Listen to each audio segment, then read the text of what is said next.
can't speak officially anymore, but I will say that for the part of the national security apparatus that I oversaw as DNI, there was no such wiretap activity mounted against the president-elect at the time, or as a candidate, or against his campaign. I can't speak for other Title III authorized entities in the government, or a state or local entity. Yeah, I was just going to say, if the FBI, for instance, had a FISA court order of some sort for a surveillance, would that be information you would know or not know? Yes. You would be told this. I would know that. If there was a FISA court order Yes. on something like this. Something like this, absolutely. And at this point, you can't confirm or deny whether that exists? I can deny it. Oh, wait a minute. He's contradicting himself. Former Director of National Intelligence, James Clapper, yesterday on Meet the Press. We continue with the great one, Mark Levin, from his TV studio in Virginia. You know, so Obama gives a statement that says they didn't order it. Doesn't mean he doesn't know it. Clapper puts out all these caveats here. Well, the part I oversaw, I can't speak officially. Let me go ahead. Let me take it differently. I accept everything that James Clapper said, and it contradicts every piece of significant reporting over the last 6 months. If he's saying there was no FISA application, there was no FISA warrant, then why have so many news entities said that there are?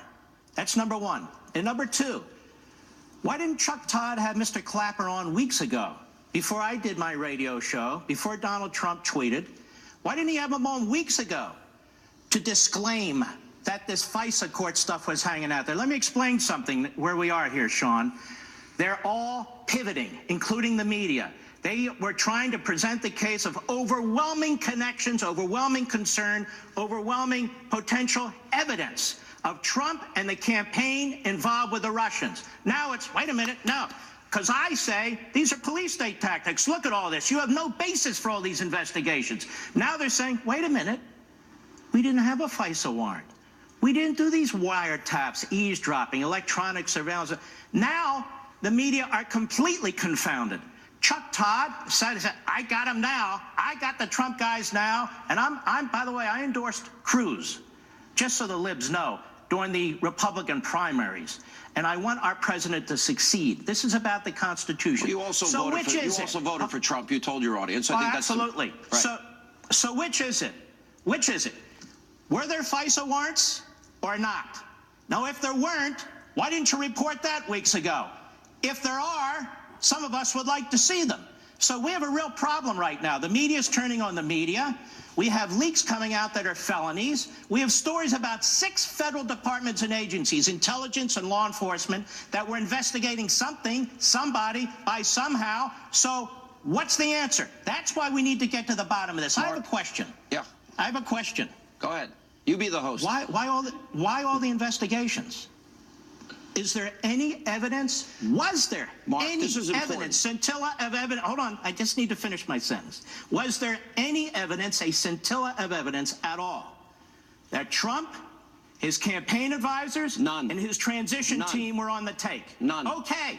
Then why are 6 federal departments and agencies involved in an investigation, and now Clapper says he doesn't know anything? This is profound for a lot of different ways, because we're talking about Fourth Amendment protections, First Amendment protections, Fifth Amendment protections, Sixth Amendment protections.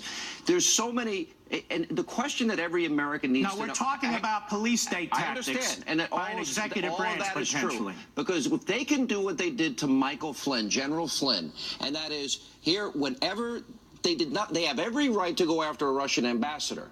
But the law, the Espionage Act is clear that if they hear and identify an American on that line, they are not allowed to tape that American, and they're supposed to follow a process called minimization. Why does this matter?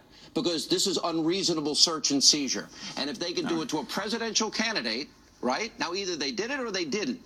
Now, if they didn't do it, then that means the New York Times owes the country an apology. That means every major newspaper and every major network owes the American people an apology, right? Here's the New York Times, January 20th. Wiretap data used in inquiry of Trump aides. You read this earlier. One paragraph, please.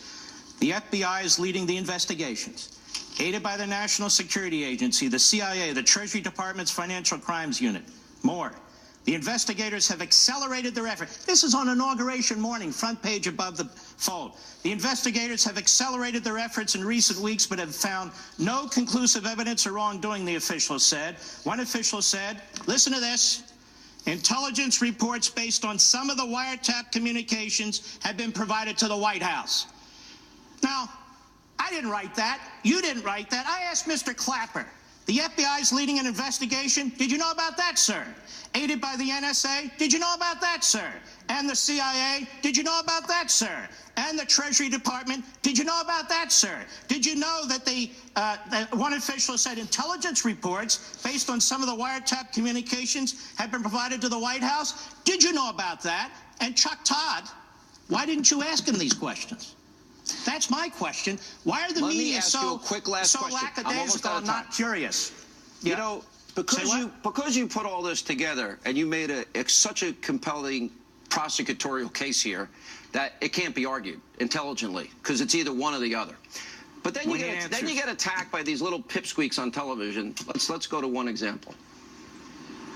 There's a lot of... What does the White House gain by the President of by Steve Bannon most likely handing the President of the United States a Breitbart article and talking about what a rabid right-wing talk show host has been theorizing?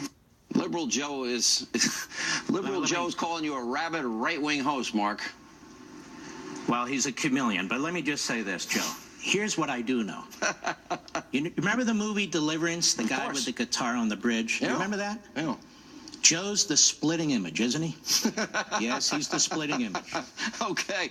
Listen, I got to go. I'm out of tea. Will you come on the show more often? Because if I don't pressure you publicly, you won't come on.